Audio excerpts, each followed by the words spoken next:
A Navy SEAL, on leave, just wanted to drop off his dive gear. But in the storage unit right next door, a detective was dying. Tortured, silenced, and zip-tied to a steel chair, her abusers had left her to freeze to death.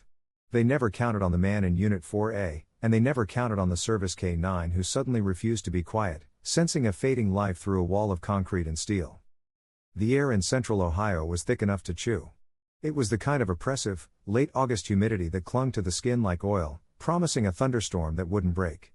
The sky was a bruised, yellow-gray, trapping the heat and the faint, chemical scent from the industrial park miles away. Cade Landon steered his gray pickup through the maze of subdivisions just outside the city limits. The AC blasted beside him, and in the passenger seat, Ranger sat with the stoic patience of a soldier. Cade was a man made of hard muscle and quiet intensity, a senior chief in the Navy SEALs. His face, weathered by sun and stress, rarely betrayed emotion, but the tension in his shoulders told its own story. He was on a short 3-week leave, wedged between a grueling deployment in the shadows of the Horn of Africa and the inevitable prep for the next one. This leave was supposed to be about decompression, about washing the sand, salt, and adrenaline out of his system. It was about silence. Ranger, his partner, was a 7-year-old German Shepherd. His official designation was MWD, Military Working Dog. But the title felt sterile. Ranger was an extension of Cade, a dark sable shadow with eyes that missed nothing. He was a multi-purpose combat dog trained in detection, tracking, and apprehension. On deployment, he was a weapon. At home, he was an anchor, the only thing that kept Cade grounded. Cade pulled into Heartland Storage Solutions, a sprawling complex of identical, single-story units. The rows of orange roll-up doors shimmered in the oppressive heat.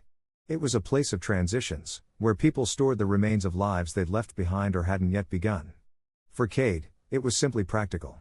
He kept his non-essential gear here, the parts of his life that didn't fit in a deployment cage. Today, it was a specialized rebreather system he didn't want sitting in his apartment. He parked, the truck's engine ticking in the sudden quiet. "All right, boy. Quick stop," Cade murmured. Ranger gave a soft woof, hopping onto the hot asphalt as Cade unlocked the unit. Cade grabbed a heavy-duty duffel, slung it over his shoulder, and punched the code for the main gate. The facility was nearly deserted, the silence broken only by the distant drone of the interstate. They walked down the long concrete corridor of C-Block. The air inside the alley was even hotter than the air outside, trapped between the metal walls. Cade stopped at Unit 4A. He fumbled with the heavy padlock, the metal hot to the touch, and slid the bolt. The corrugated metal door rolled up with a loud groan that echoed in the corridor. The unit was dark. Cade pulled the chain for the single bare bulb hanging from the ceiling. It cast a weak, yellow glow over stacks of sealed plastic totes, a disassembled weight bench, and a few locked hard cases. It smelled of dust and rubber. "Just gotta make some room," Cade said, mostly to himself. He shifted one of the totes, the plastic groaning in protest. He was trying to focus on the simple, physical task: move the box, place the bag, lock the door.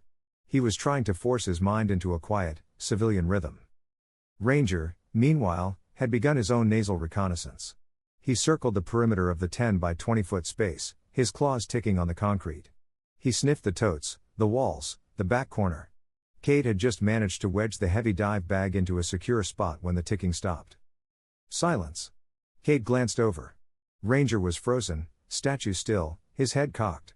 His body was rigid, focused on the left-hand wall, a thin sheet of corrugated metal that separated Unit 4A from 4B. "What is it?" Cade asked, his voice low. Ranger didn't move, save for a slight ripple of the fur along his spine. He was listening. "Ranger, what do you hear?" A low, guttural growl rumbled deep in the shepherd's chest. It wasn't his stranger danger growl or his territorial bark. It was a sound Cade hadn't heard outside of a combat zone. It was the sound Ranger made when he detected something fundamentally wrong. "Probably just a rat, buddy," Cade said, trying to dismiss it. He needed this to be simple.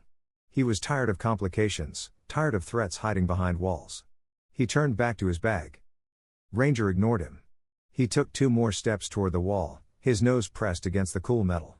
The growl intensified, and then he let out a sharp, impatient whine. He looked back at Cade, his amber eyes wide with urgency, then back at the wall. "Hey," Cade said, his tone shifting from dismissive to alert. "Easy, Ranger, easy." Ranger broke the command. That was the moment Cade's short vacation ended. A dog trained to Ranger's level never broke a direct command unless the stimulus was overwhelming. Ranger wasn't just growling. He started scratching at the base of the metal wall, his claws raking noisily against the partition. He barked, a sharp, concussive sound in the enclosed space. "Ranger! Quiet!" Cade ordered, moving toward him. Ranger barked again, louder, more frantic. He was jamming his nose into the metal, sniffing frantically along the seam where the wall met the floor. Cade put a hand on the dog's shoulder. Ranger was vibrating with tension. Okay, I hear you," Cade said. "Show me." Ranger went silent instantly, but remained rigid, his nose glued to the wall. Cade knelt beside his partner, placing his own hand on the thin sheet metal. It was cool, vibrating slightly from Ranger's agitated breathing. Cade pressed his ear against the partition. He heard nothing but the echo of Ranger's bark and the hum of the fluorescent lights in the corridor. "I don't hear anything, boy," he whispered. He started to pull back, assuming it was a raccoon or a possum trapped in the complex. And then he heard it. It wasn't a word. It was barely a sound. It was the lowest possible register of a human voice. A faint, pained exhalation. A moan so small, so weak, it was almost imperceptible. It was the sound of someone trying to scream through lungs that had no air left. A cold shot of adrenaline coursed through Cade's body, instantly erasing his fatigue. He stood up, every sense heightened. Ranger was watching him, knowing his handler had finally understood. "Stay," Cade commanded. Ranger sat, but he was coiled like a spring, trembling. Cade stepped out of his unit and into the main corridor. He looked at the door to 4B. It was identical to his, secured with a heavy, brass combination lock. No sounds came from the corridor side. He knelt by the roll-up door, feigning to check his shoelace. He dipped his head toward the gap between the metal door and the concrete floor. The smell hit him instantly. It wasn't dust or rubber or old furniture. It was a sharp, chemical odor so powerful it burned his nostrils and made his eyes water. Bleach. This wasn't the faint scent of a janitor's mop bucket. This was the overwhelming, suffocating smell of gallons of it, used straight, desperately trying to scrub something else away. Underneath the bleach, metallic and sickly sweet, was the unmistakable odor of old blood. Cade stood up slowly. His mind, trained for rapid assessment, processed the data in a microsecond. Fact: Ranger, a highly capable MWD, was in a frantic state of alert about the next unit. Fact: a human moan, faint and pained, was audible through the wall. Fact: the unit reeked of bleach, a common and desperate attempt to destroy forensic evidence.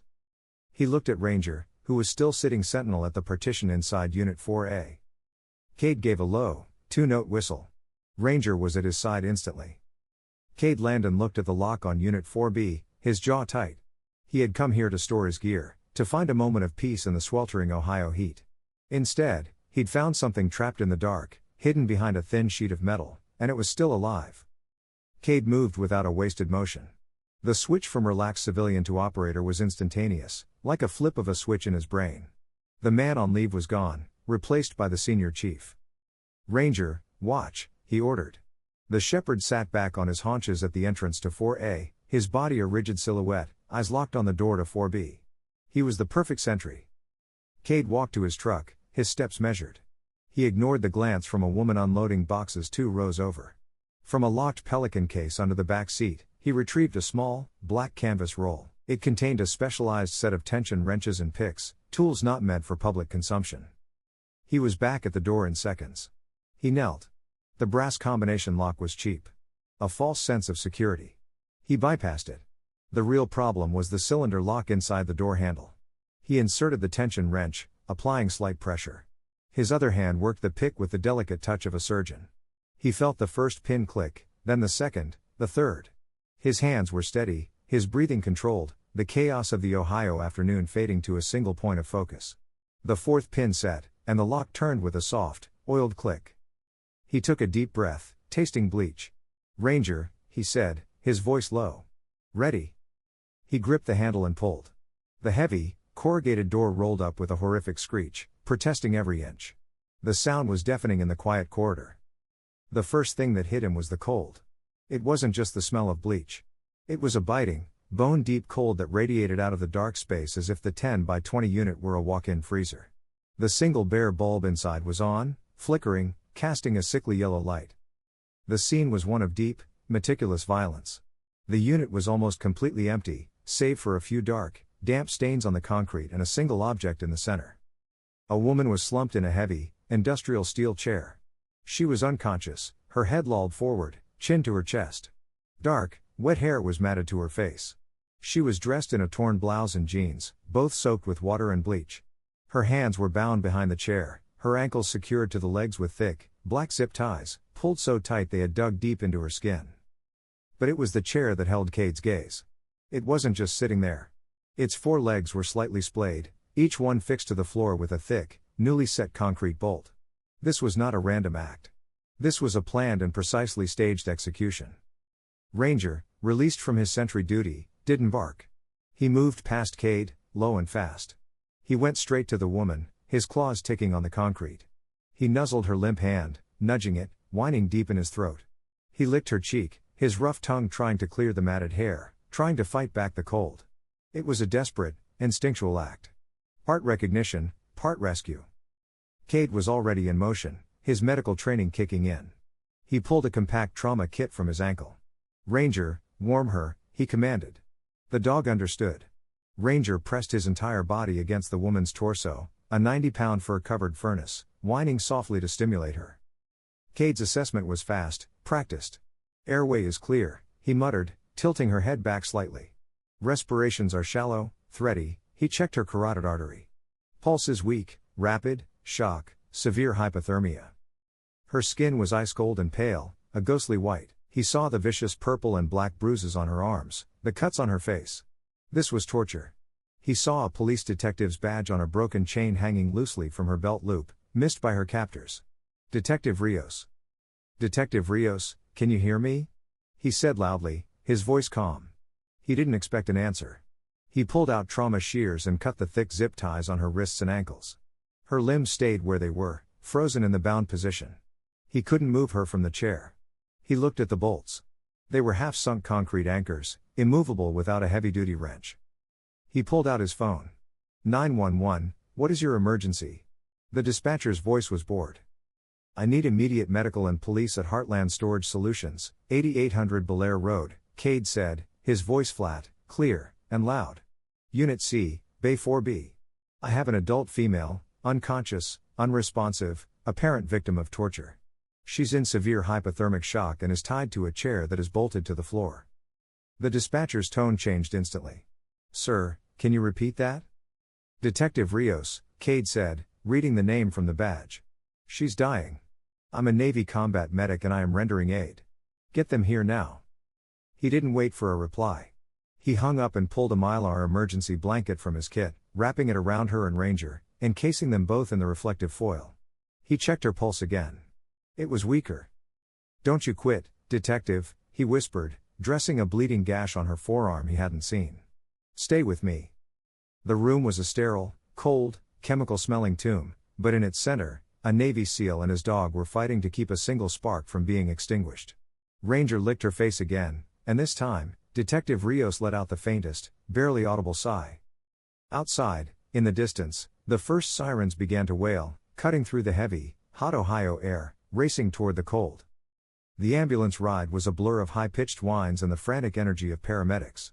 Cade had been forced to stay outside the vehicle, his and especially Ranger's presence deemed an obstruction.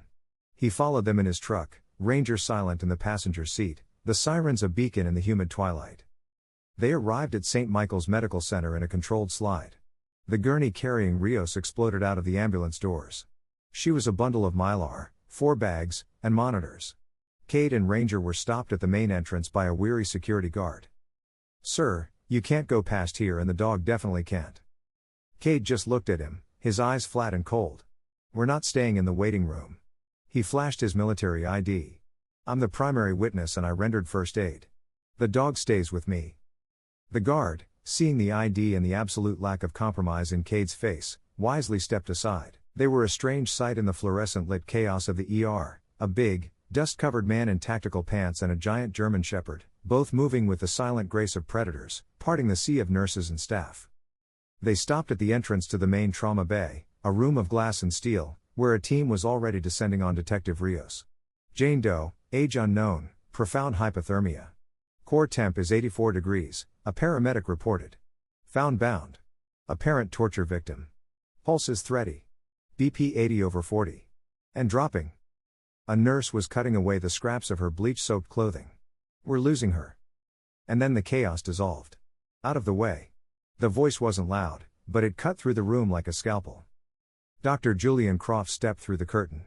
He was a tall, lean man in his late 40s with silvering hair at the temples and intelligent, sharp gray eyes behind wire-rimmed glasses. He wore blue scrubs with the precision of a tailored suit. Dr. Croft was the chief of trauma surgery, a man known for two things: his almost supernatural ability to save the unsavable and his complete lack of bedside manner. He was cold, clinical, and brilliant. He didn't look at Maya's face. He looked at her injuries. His hands, long and steady, hovered over her body, assessing. This wasn't exposure hypothermia, he said, his voice clipped. Her skin is uniformly cold. This was induced. Look at the ligature marks. He pointed to her wrist. No chafing, no panicked abrasions. She was bound by someone who knew how to restrict blood flow without causing immediate necrosis. This was systematic. He moved to her feet. The cuts are shallow, precise. They're over older bruises. This was staged over time. Who found her? A nurse pointed to the door. Him, doctor, and his dog. Dr. Croft's eyes flicked to Cade and Ranger for a single, analytical second. He registered them, catalogued them, and dismissed them. He stays out. Get me a warming blanket, 2 large bore IVs with warm saline, and prep for a central line. I want a full tox screen and blood panel now. The team sprang into action, the room's chaotic energy now focused by Croft's command. Cade watched for another minute, satisfied that Maya was in the most capable hands in the city, then stepped back. He and Ranger found a small alcove in the hallway just outside the sliding glass doors of the surgical ICU where they would eventually take her. The police had taken his statement, a frustrating, circular conversation with a patrol officer who seemed bewildered by the whole situation. You picked the lock, sir? The officer, a young man named Nash, had asked, his pen hovering over his notepad. It was a wellness check, Cade had stated. I heard a sound. And the dog? The dog alerted me. Right. Nash clearly didn't know what to write. The fire department had been called to the storage unit to cut the chair bolts from the floor, and the crime scene was a mess. Now Cade was alone with his thoughts. He leaned against the sterile, beige wall. The smell of antiseptic replaced the smell of bleach. Ranger was at his feet, head on his paws, but he wasn't asleep. His ears were cocked, tracking every squeak of a cart, every footstep. He was guarding the entrance to Maya's room, even from here. This was wrong. The bolts in the floor, the systematic cold, the chemical cleanliness. It wasn't a crime of passion. It was a disposal. They had set her up in that room, tortured her, and left her to die slowly and quietly in a makeshift freezer. This wasn't a civilian crime. This was an operation. Cade pulled out his phone and scrolled to a single contact. The name was simple, Glitch. He hit call. It rang twice. You're not supposed to be stateside, Senior Chief. A voice answered, calm and slightly amused. Leo Glitch Carter was a man who lived in the digital world. A former SEAL intelligence and communications specialist, Glitch had been the brains to Cade's brawn on more than a dozen operations. After leaving the Navy, he'd started a private security and investigations firm rumored to be one of the best in the country. He was short, wore thick glasses, and looked more like an IT tech than a man who could dismantle a government database in under an hour. I'm in Ohio, Cade said, his voice low. The amusement in Glitch's voice vanished. You're not calling for a beer. What's wrong? I found someone, a Columbus PD detective, Maya Rios. She was in a storage unit, bolted to the floor, tortured, left to die of hypothermia. There was a silence on the other end of the line, then the fast, soft clatter of a keyboard. Maya Rios, Glitch mused. Good cop. Too good. Been looking into a human trafficking ring down by the rail yards. Making a lot of people nervous. It was a professional job, Glitch. The room was scrubbed with bleach. The torture was methodical. They weren't just trying to kill her, they were trying to erase her. Feels like an inside job. The typing continued. That's a heavy accusation, Cade. The bolts in the floor, Leo, Cade said, his voice low. It was a clean room. They built a cage for her. You and I have seen this before. This was an interrogation. The typing stopped. Internal Affairs, CPD. No, Cade said, watching a nurse check on Ranger, who just stared at her until she backed away uncomfortably. I trust the dog. I don't trust them. I need to know who she was talking to. I need to know who she was investigating, and I need to know who on her team knew where she was. This isn't your fight, Senior Chief. You're on leave. It is now, Cade said. There was a sigh on the other end of the line. Fine, I'm in. But you're buying the first, second, and third rounds when this is over. I'll start digging. Rios, Maya. Got it. Be careful. If this is internal, you just put a target on your back by opening that door. Just find me something, Cade said and hung up. Hours passed. The frantic energy of the ER gave way to the heavy, hushed quiet of the ICU waiting area. At 3:00 a.m., the sliding doors hissed open. Dr. Julian Croft stood there, his scrubs gone, replaced by a perfectly pressed shirt and slacks. He looked exhausted, but his eyes were still sharp. She's stable, he said, without preamble. For now, her core temperature is up, but the damage from the cold and the trauma is extensive. She's in a medically induced coma. Is she going to wake up? Cade asked. Dr. Croft adjusted his glasses. I don't know. The human body is resilient, but there are limits. I've done my part. Now she has to do hers. He looked down at Ranger, who was now sitting up, watching the doctor intently. Your companion, Dr. Croft said, the word sounding foreign in his mouth, is a remarkable animal. He stayed with her. The warmth he provided likely made the difference between critical and fatal. We found traces of his saliva on her face, which means he was stimulating her, keeping her from slipping all the way under. He's a good boy, Cade said simply. Yes. Well, the police are posting a guard outside her room. She is not to be disturbed. Dr. Croft paused, his analytical gaze resting on Cade. I have seen many terrible things, Mr. Landon. But what was done to her? That was not anger. That was a procedure. He turned and walked away, his footsteps silent on the linoleum, leaving Cade and Ranger alone in the hallway, standing guard over a door to a woman hovering between life and death. 36 hours passed in the sterile, whispering limbo of the surgical ICU. Time here wasn't measured by clocks, but by the cyclical beeps of monitors and the soft hiss of ventilators. Cade Landon had not slept. He sat in the uncomfortable vinyl chair outside Rios's glass-walled room, a silent sentinel. The police guard, posted at the door, a rookie who looked barely out of his teens, had long since learned not to disturb the intense man with the wolf resting at his feet. Ranger, too, was on low alert. He was lying down, but his head was up, his ears tracking the nurses, the doctors, and the rhythmic sigh of the sliding doors at the end of the hall. Just after 6:00 a.m., the doors opened and a new figure approached. This wasn't a doctor. He was a man of average height, dressed in wrinkled khakis, running shoes, and a faded university hoodie. Thick, black-framed glasses sat on his nose, and his hair was an uncombed mess. He looked like a grad student who had pulled an all-nighter. This was Leo Glitch Carter. The only thing that betrayed his harmless appearance was his walk, silent, economical, and precise. Senior Chief, Glitch murmured, his eyes scanning the hallway, the guard, and the layout of the ICU. He handed Cade a steaming styrofoam cup. You look like hell. You look like you, Cade replied, taking the coffee. It was black and scalding. I pulled Rios's file, Glitch said, his voice barely a whisper. She's clean. Top of her class at the academy, high closure rate. But 6 months ago, she went cold. Stopped logging her cases the normal way. Started working off the books. Her superiors thought she was burning out. She wasn't burning out, Cade said. She was digging. What did you find on the rail yards? A fortress. But I found a whisper. Rumors of a high-end smuggling ring. Not drugs, not guns. People. Using container ships with falsified manifests. The brass won't touch it. Too much political blowback. Rios must have gotten close. Glitch took a sip of his own coffee. She was working alone. Not anymore, Cade said. As if summoned by their conversation, the door to Maya's room slid open.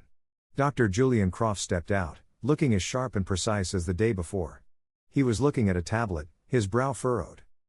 Doctor, Cade said, standing. Croft looked up, his gray eyes analytical. Mr. Landon, she's holding on. We're trying to ease the sedation. See if her higher brain functions are intact. See if she can breathe on her own. He glanced at Ranger. The animal?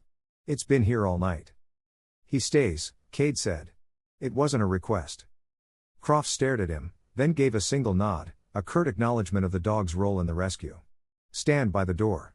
We don't know how she'll react. They watched through the glass. A nurse slowly adjusted an IV drip, reducing the flow of propofol. For a long minute, nothing happened. Then Maya's head moved on the pillow, a restless, pained motion. Her eyelids fluttered, then flew open. Her eyes were wide, unfocused, and filled with pure, unadulterated terror. She saw the room, the tubes, the machines. Her gaze flickered to the door and locked on Cade, a large, shadowed male figure. She couldn't scream because of the tube still in her throat, but her body arched against the restraints.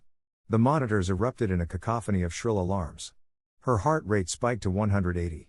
She was panicking, reliving the torture, convinced her attacker was still there. She's crashing. Get the sedative, Croft barked, moving toward the bed. No, wait, Cade said. He pushed through the door. Doctor, wait. Croft turned, angry. Get out of my surgical bay. Cade ignored him. He looked at Ranger. Ranger, visit. His voice was low and calm. It was a gentle command. Ranger walked past the doctor, past the frantic nurses. He went to Maya's bedside, ignoring the alarms, and gently rested his head on the mattress right next to her hand. He let out a soft, low whine. Maya's panicked eyes shifted from Cade to the dog. She stared, her chest heaving. She saw the dark sable fur, the intelligent amber eyes. She saw the dog from the storage unit, the warmth, the rescue. Instantly, her struggling ceased. The alarms on the monitor quieted, her heart rate dropping from 200 to 140, then 120. Still high, but stabilizing. She wasn't fighting anymore. Her hand, pale and bruised, moved an inch and rested on Ranger's head. The nurses stared. Dr. Croft, who had stopped with a syringe in his hand, watched the monitors. He looked at the dog, then at Cade. He lowered the syringe. Remarkable, he breathed. He motioned to the nurse. Pull the breathing tube now. They worked quickly, and a moment later, she took her first, ragged, raw breath. Dr. Croft leaned over. Detective Rios. Maya, you're at St. Michael's Medical Center. You're safe. Do you know who you are? Maya's eyes fluttered, the drugs and trauma pulling her back under. She looked at Cade. Who? My name is Cade Landon. This is Ranger. We found you. You're safe. She stared at him, her mind struggling to connect the pieces. But the panic was gone, replaced by a deep, aching exhaustion. The residual sedatives were taking her again. No, she whispered, her voice a dry rasp. She grabbed Cade's arm, her grip surprisingly strong. No, listen. I'm listening, Maya. We're right here. Her eyes were desperate. She was fighting to stay conscious. They missed it. They searched, but they missed it. Missed what? What did they miss? The Buckeye, she whispered. Her eyes rolled back. The pin. My Buckeye. And then she was gone, slipping back into unconsciousness. The nurse hurried to check her vitals. She's stable, Croft said, a note of disbelief in his voice. She's just exhausted. Let her rest. He looked at Cade. The dog can stay. He turned and walked out. Cade and Glitch backed into the hallway. The rookie cop looked at them with newfound respect. A Buckeye? Cade said, looking at Glitch. A lapel pin? Glitch was already typing frantically on his phone. A lapel pin, like jewelry. They tortured her for a piece of jewelry. No, Cade said, the pieces clicking into place. They tortured her for information. She said they missed it. It wasn't on her. If it were, they would have found it. Or we would have. Here it is. The Columbus Railyards, Glitch said, his eyes wide. The unofficial mascot for the Railyard Division cops is a Buckeye. They all wear these little Buckeye pins on their ties. She wasn't talking about a nut, Glitch. She was talking about a cop. No, wait, Glitch said, holding up a hand. She said pin, not tie tack. A lapel pin is decorative. She said, my Buckeye. He stopped typing. Cade, they were looking for something. Something small, something she hid. They tore her clothes off. They searched her. They didn't find it. Cade's blood ran cold. Because it wasn't on her. It was at the scene. Glitch looked up, understanding dawning. They scrubbed that room with bleach, Senior Chief. Whatever it is, it's small, and it's probably hidden in plain sight. The police are there now, Cade said. They're processing the scene. If it's an inside job, Glitch said, his voice grim, then the guys processing are the guys who put her there. They're not looking for evidence. They're looking for the pin. Cade looked at the rookie guard, then at Glitch. I'm going back to 4B.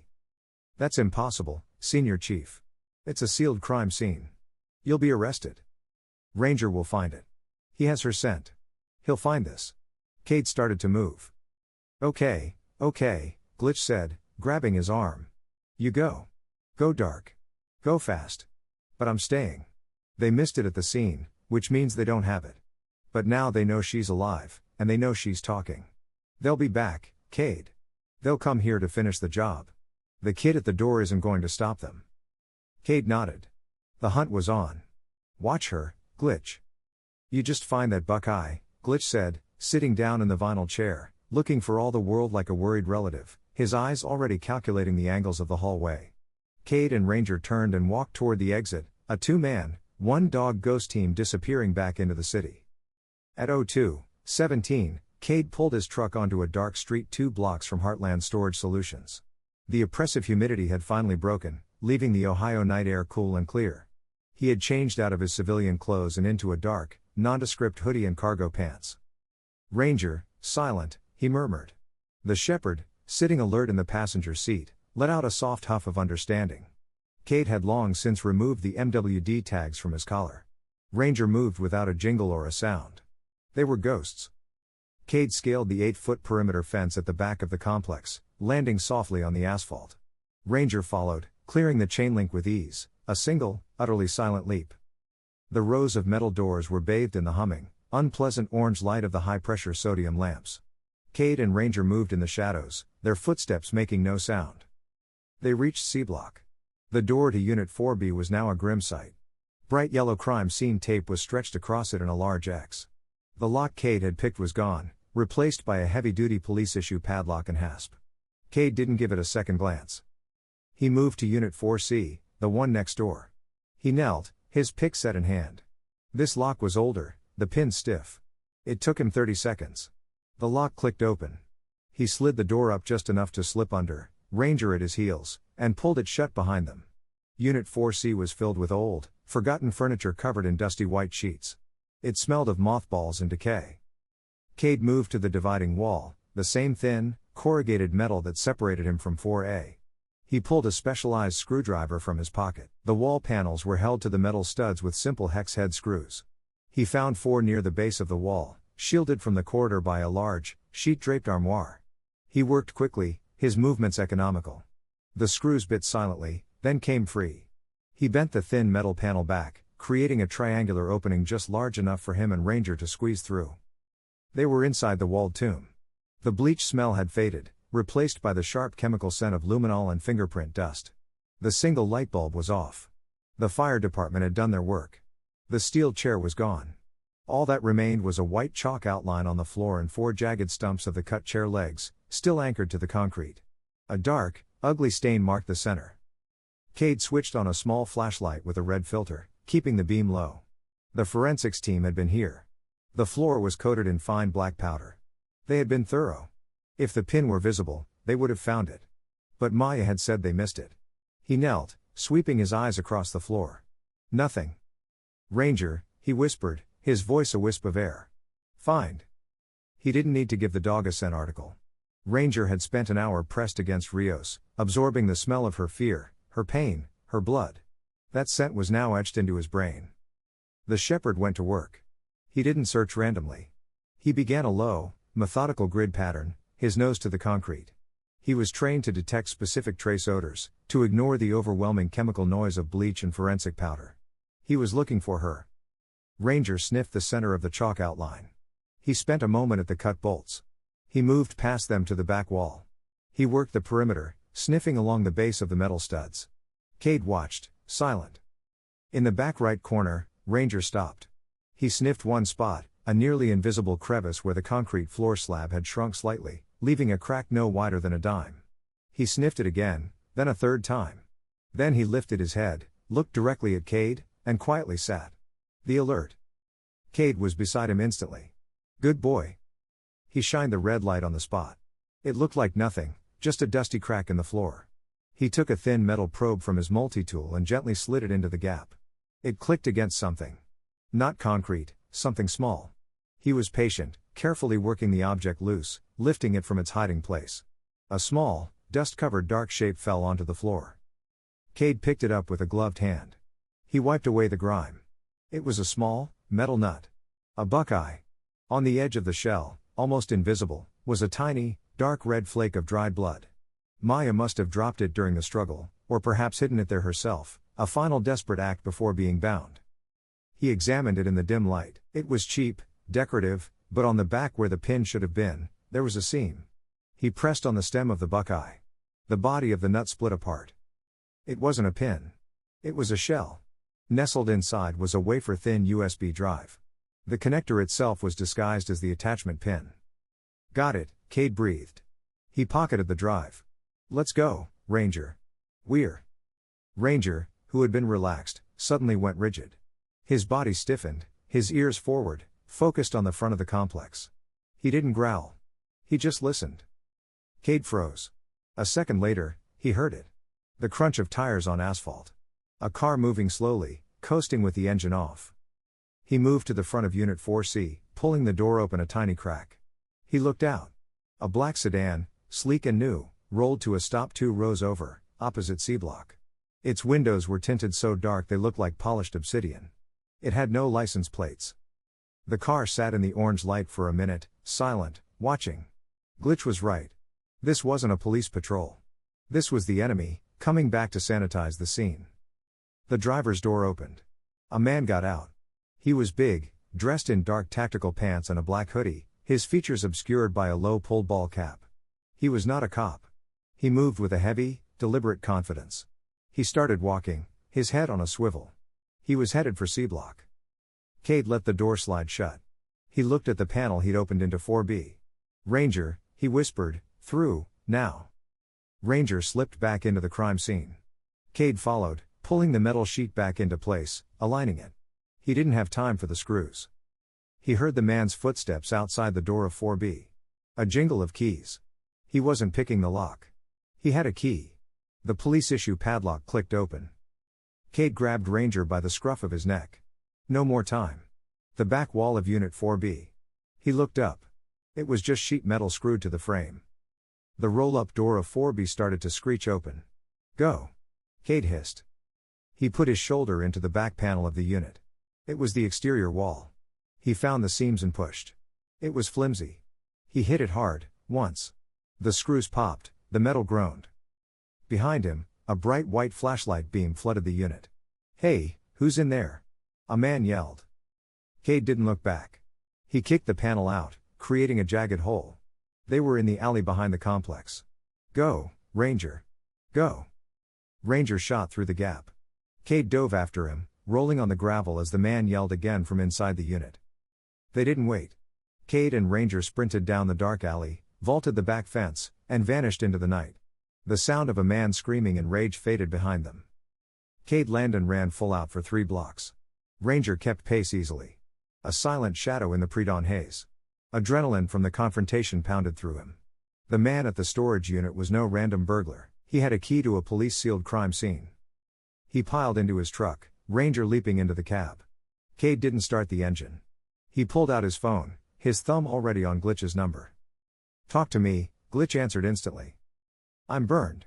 They were there, Cade said, his voice low, his breathing controlled. One man, tack gear, had a key to the police lock. He saw me. I have the package. It's a USB drive. So do they, Glitch's voice was grim. If they know you were there, they know why. They'll assume you have the drive. They'll also know you're the one who found her. They're not just coming for her, Cade. They're coming for you. Let them, Cade said. Where are you? Hospital parking deck, P3, in a blue plumber's van. Get here. We need to see what's on that drive, and you need to get upstairs before they do. Cade started the truck, the engine a low growl. He pulled onto the street, his eyes scanning every mirror, every dark alley. He wasn't on leave anymore. He was operational. He found the plumber's van in the darkest corner of the concrete garage. The side door slid open before he'd come to a stop. Glitch sat inside, surrounded by a spider web of electronics, monitors glowing in the dark. It was a mobile command center. Give it to me, Glitch said, his hand out. Cade passed him the small, Buckeye-shaped drive. Glitch plugged it into a ruggedized laptop. Kitsch. Alright, let's see what the little nut has to say. His fingers flew across the keyboard. Heavy encryption, military grade. She was smart. He ran a program. But I'm smarter. Cade stood guard at the door of the van, Ranger at his side, both of them watching the entrance to the garage. How's the room? Quiet, Glitch said, his eyes glued to the screen. I have a micro camera feed from the hallway. The rookie is still there. Looks like he's nodding off. I've also looped the main security feed. As far as the hospital knows, the hallway is empty. He muttered to himself. Come on, baby. Break. A new window popped up on his screen. We're in. Glitch's face went pale. He didn't say anything for a minute. He just scrolled. Glitch. What is it? It's a manifesto, Glitch breathed. She called them the Buckeyes. A fraternity. No, a criminal enterprise inside the railyard division of the CPD. Cade, it's everyone. Supervisors, patrolmen, dispatchers. He clicked a file. A spreadsheet opened. This is a ledger. Shipping container numbers, dates, cargo descriptions. This isn't just smuggling. This is human trafficking. Dozens, maybe hundreds. He opened another folder. It was full of short, grainy videos. Container doors opening in the dark, shadows of people, money changing hands. She had it all, Cade said, his voice flat. She had more, Glitch said, his voice laced with disgust. He clicked on a banking ledger. Offshore accounts, pay stubs, names, Cade, one of these names. He's not a cop, he's a city councilman. The full weight of what Rios had uncovered crashed down on them. This wasn't a few bad cops. It was a conspiracy that reached into the heart of the city government. They hadn't just tortured her. They had tried to surgically remove a cancer diagnosis. And now they know she's alive, Cade said. He looked at Glitch. She's a loose end. And the only person who can testify to this data, Glitch finished. He pointed to his security feed. Speak of the devil. We've got company. On the small screen, Cade watched a uniformed CPD officer approach the rookie, Officer Nash, at the door to Maya's room. This new officer was older, with a kind, fatherly face and a thick mustache. His nameplate read, Brady. He's early for his shift change, Glitch noted, checking a schedule he'd pulled. 3 hours early. They watched as Officer Brady clapped Nash on the shoulder, said something that made the rookie smile, and handed him a coffee. Go on, kid. Take a break. I'll cover. It's a quiet night. Nash, grateful, nodded and headed for the elevators. Officer Brady, now alone, faced the door. He didn't move for a moment. He just stood there. Then he used his own key card for access. He's in, Glitch said. I know, Cade replied. I'm already here. The view changed. Glitch was watching another feed, one from a button camera Cade was wearing. Cade and Ranger weren't in the garage. They were in the bathroom of Maya's darkened hospital room. They had taken a service elevator up 10 minutes ago. Cade had known. The moment he'd escaped the storage unit, he knew they would come. The drive was just confirmation. Ranger was at his feet, pressed against the cool tile, utterly silent. He'd given the dog the stay command.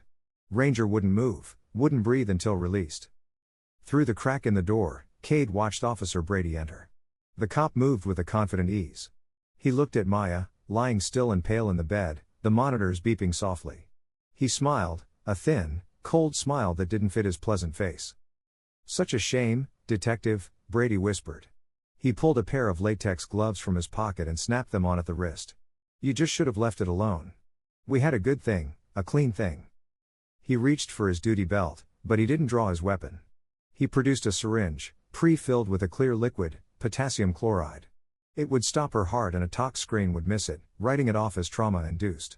He pressed the plunger, expressing a tiny drop. He moved toward her foreport. Glitch, Cade whispered into his throat mic. Kill the lights in the hall. Now. In the hallway, the lights cut out, plunging the corridor into emergency lit dimness. Brady stopped, startled by the sudden change. Now, Cade breathed.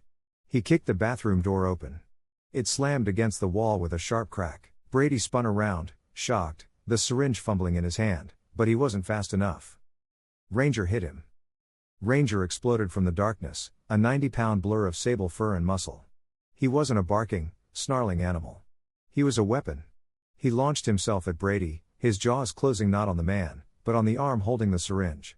It was a precise, trained takedown. The man screamed, a high, terrified yelp as Ranger's teeth hit bone. The syringe flew from his hand and skittered across the floor.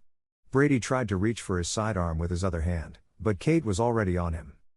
Cade moved past the dog, a ghost in the shadows. He didn't punch. He used an open-handed strike to the man's throat, collapsing his windpipe.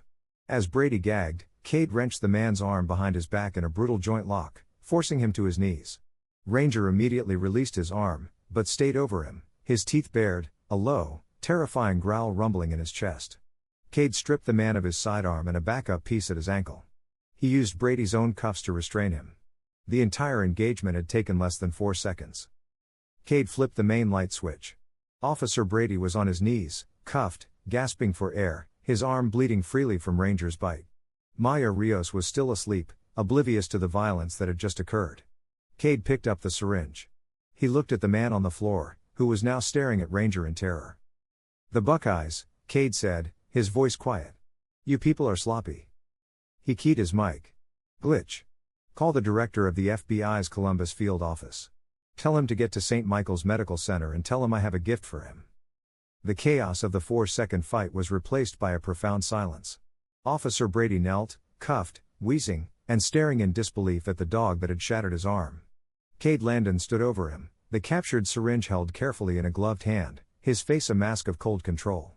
Ranger remained on guard, a low growl vibrating in his chest, his eyes locked on the prisoner. "Glitch," Cade said into the mic, his voice never rising.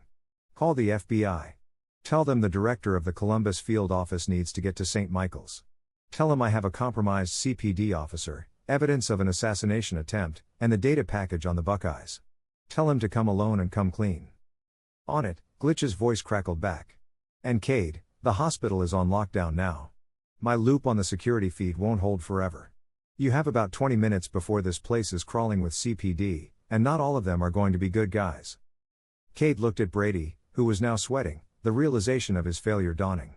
"You weren't his backup," Cade stated. "You were the cleanup crew. Who sent you?"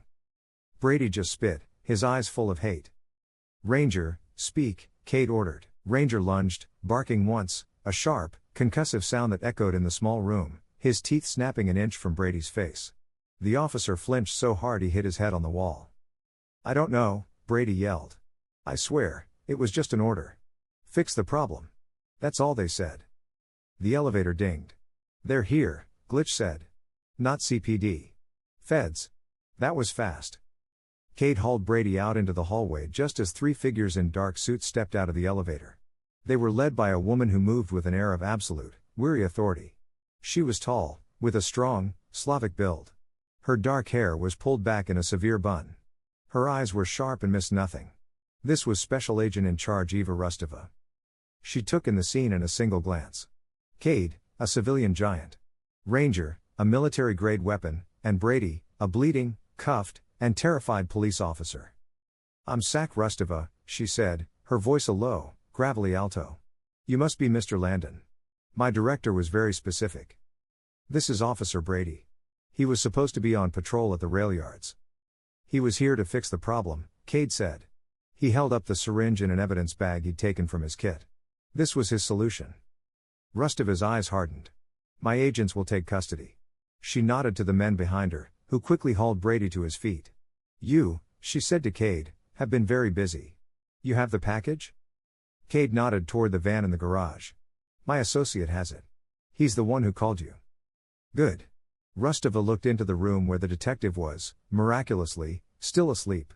Her body had finally succumbed to a deep, healing sleep. "We'll secure this floor. I want a full debrief. Everything you know. We're taking over now." Before the sun rose over Columbus, the corrupt heart of the city was ripped out. Working from Glitch's decryption of the USB drive and a very cooperative Officer Brady, Sac Rustova's teams moved with brutal efficiency. They didn't hit the Railyard Division building, they hit homes. In a quiet suburb, a CPD captain was arrested in his bathrobe. 2 dispatchers were pulled from their consoles mid-shift. The city councilman was taken at a fundraiser, an event Rustova's agents raided with warrants and tactical gear. The Buckeyes, who had operated for years under the shield of the blue, were taken down and locked away in less than 6 hours. The conspiracy was broken. 4 weeks later, The sterile scent of the ICU had been replaced by the smell of floor wax and the pale green disinfectant of the hospital's physical rehab wing. Maya Rios was learning how to walk again. The torture and induced hypothermia had done more than bruise her. It had damaged the nerves in her legs. She was grimacing, gripping the parallel bars, her entire body trembling with the effort of taking a single, shuffling step. "Come on, Rios," her physical therapist, a cheerful woman named Jen, encouraged. "Push through it. You got this." "I'm trying," Maya snapped, her voice raw. Frustration and pain made her eyes bright with tears she refused to let fall. Her legs felt like wood, heavy and unresponsive. Cade sat in the corner of the room, pretending to read a book. He had been there every day for 4 weeks. His commanding officer, after a very confusing and classified call with SAC Rustova, had approved his request for an indefinite emergency leave. Ranger wasn't in the corner. He was lying just beyond the parallel bars, head on his paws, watching Maya's feet. "I'm done," Maya gasped, sagging against the bars, her knuckles white. "I can't. It's not working." "5 more minutes," Jen said. "I said I'm done." Ranger stood up. He moved slowly, deliberately, until he was standing just in front of her, out of reach. He looked at her, then took a step back and sat, waiting. "What's he doing?" Maya asked, her breath coming in ragged gasps. "He's waiting for you," Cade said quietly, not looking up from his book. "He knows the drill. Walk to him." Maya stared at the dog. His amber eyes were steady, patient, not demanding, just waiting. "It's not that easy," she whispered. Ranger let out a soft whine. "He seems to think it is," Cade said. Maya glared first at Cade, then at the dog. A spark of her old, defiant energy returned. "Fine." She gripped the bars, her hands trembling. She dragged her right foot, then her left. It was a clumsy, painful shuffle. Ranger watched. She took another step, and another. Finally, after an agonizing minute, she was at the end of the bars. She leaned forward, gasping, and buried her hands in Ranger's thick fur. The dog leaned into her, absorbing her frustration, her pain, her relief. "Good girl," Cade said. "He's the one who did it," Maya mumbled, her voice thick. "I was talking to you," he answered. A small, surprised laugh escaped her, the first one anyone had heard. They had formed a strange, unspoken routine. A makeshift family. Glitch visited almost daily. No longer a clandestine operative, but a high-tech jester. He'd sit in her room, laptop open, complaining about the hospital Wi-Fi while simultaneously showing her how he was helping the FBI trace the Buckeyes' offshore money. Dr. Julian Croft stopped by too, a baffling development for the nursing staff. He'd also become a fixture. He would stand at the end of her bed, arms crossed, and clinically discuss her nerve regeneration in a way that, for him, was almost warm. "The tingling in your hands is a good sign," he'd said one afternoon. "It means the pathways are firing. It will, however, feel like fire ants for the next 6 months. You'll hate it." "Thanks, Julian," Maya had replied dryly. "Always a ray of sunshine."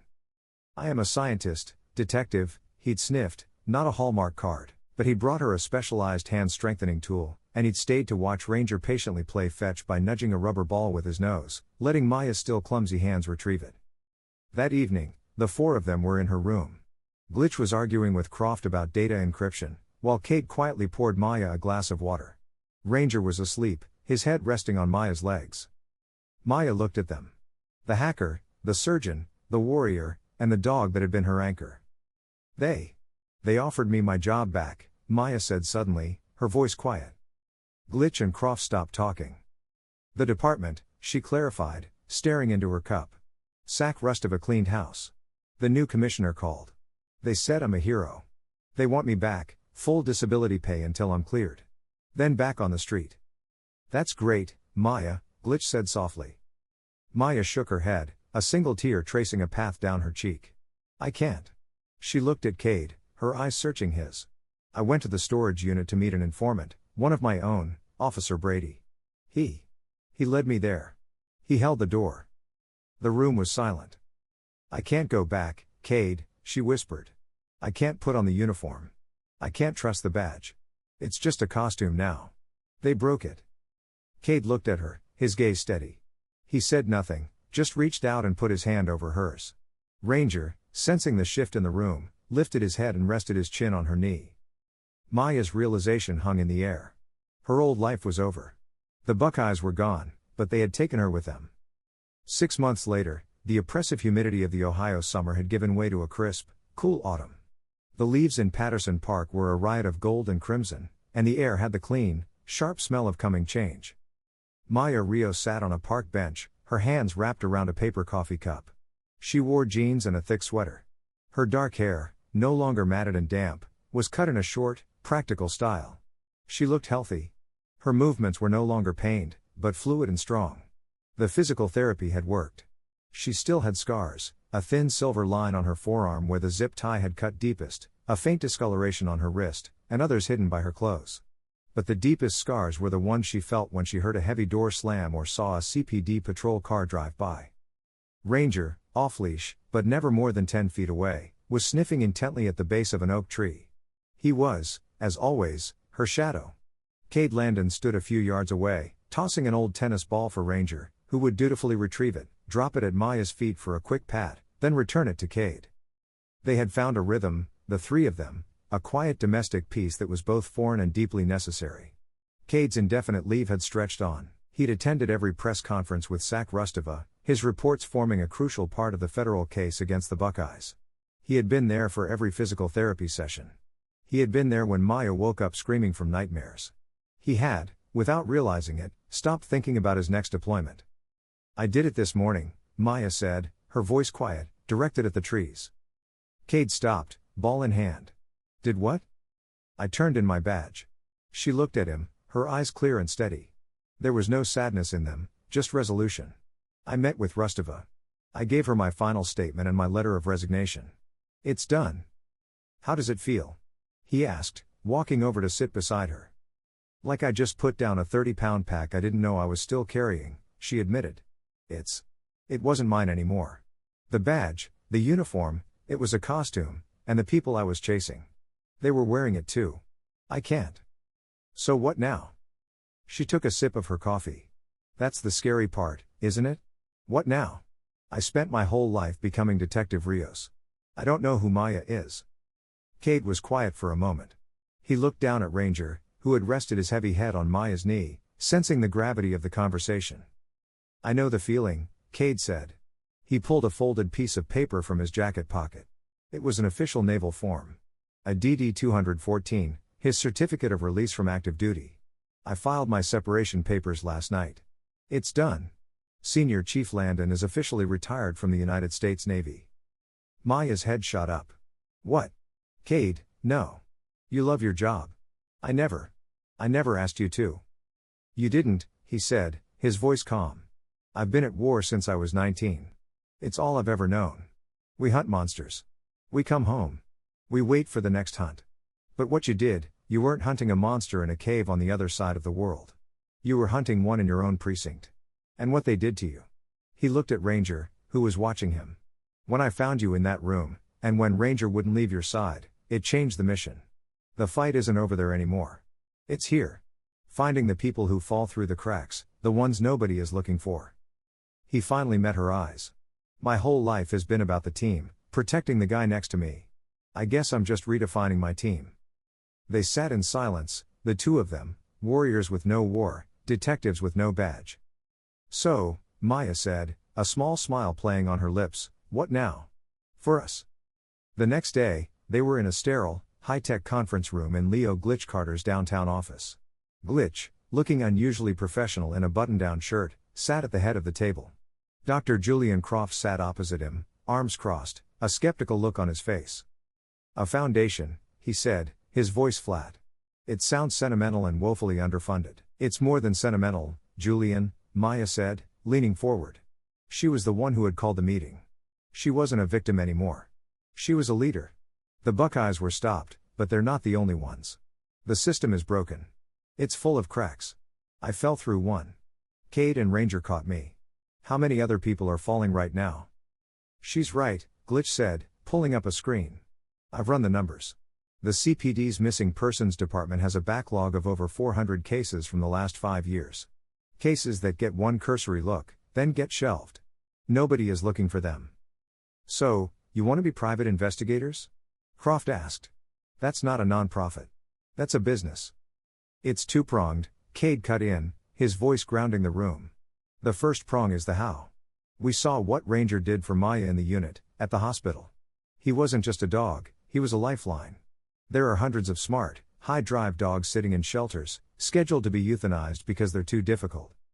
Maya picked up the thread, we rescue them. We use Cade's and Ranger's expertise to train them, not for apprehension, but for support. We train them to be companions for victims of violent crime, trafficking, and severe trauma. We give them an anchor, a ranger. Croft's expression softened fractionally. He was remembering the dog in the ICU, the monitor stabilizing. That is not a terrible idea. The psychosocial benefits of canine companionship in trauma recovery are well documented. It could be effective. The second prong, Maya continued, her eyes alight, is the what. We use the Foundation's resources to fund independent investigations. When the police say a case is cold, when a family has nowhere else to turn, they come to us. Glitch provides the data. I provide the detective work. Cade provides the support. I'm the muscle, Cade said, smiling. You're the muscle, Maya agreed. We become the court of last resort. Glitch looked at Croft. We need a board of directors, a respectable face, someone who isn't a hacker or a SEAL, a brilliant, slightly terrifying man of science, perhaps. Dr. Croft was silent. He looked at Maya, at the strength and purpose that had replaced the terror he'd first seen. He looked at Cade, a man who had left one of the most elite fraternities on Earth to sit in this room. And he looked at Ranger, who was lying under the table, his head on Cade's boot. This is, Croft said, adjusting his glasses, the most illogical, inefficient, and emotionally driven startup I have ever encountered. He paused. I'll have my lawyer draw up the incorporation papers tonight. I assume we're naming it after the only one here with any real qualifications. Maya smiled. The Ranger Initiative.